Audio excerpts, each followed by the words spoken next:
Before we come to the next business, I have a brief statement. This morning, the Government published the Strategic Defence Review.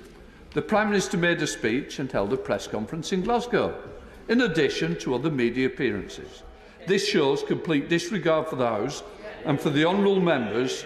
I note that ministers, when they were in opposition, were not slow to complain when the previous government made major policy announcements outside Parliament. It's amazing in opposition how everything should be discussed on the floor of the House, but when in government, memories are short on that fact. What has changed? I'll tell you what's changed. Disregard for the members who sit on the backbenches. I am here to defend the backbenches, so please, I hope we have no more of this. Leader. I responded to an urgent question on a similar matter on the 14th of May. I reiterate the commitments I gave then. I am satisfied that this government is coming to the House regularly to keep Parliament informed. Rubbish.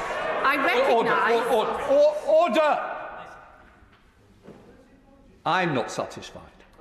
I think that's the key, because both backbenchers, quite rightly, should hear it first. I don't care how many have been done in the House, it's the ones that's not been done we should be talking about. Rid of the House.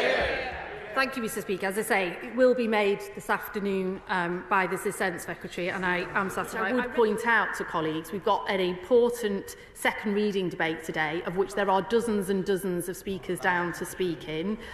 So we are now doing 2 urgent questions before a very important statement and then other business as well. So we do have to try and balance these things. I'm sure that criticism was aimed at me for granting 2 UQs. The reason we granted 2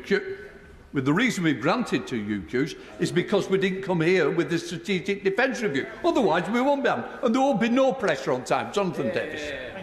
So, Mr Speaker, I've now been told something else. That members of industry, representatives of industry, were allowed to see the SDR at 10:30. What?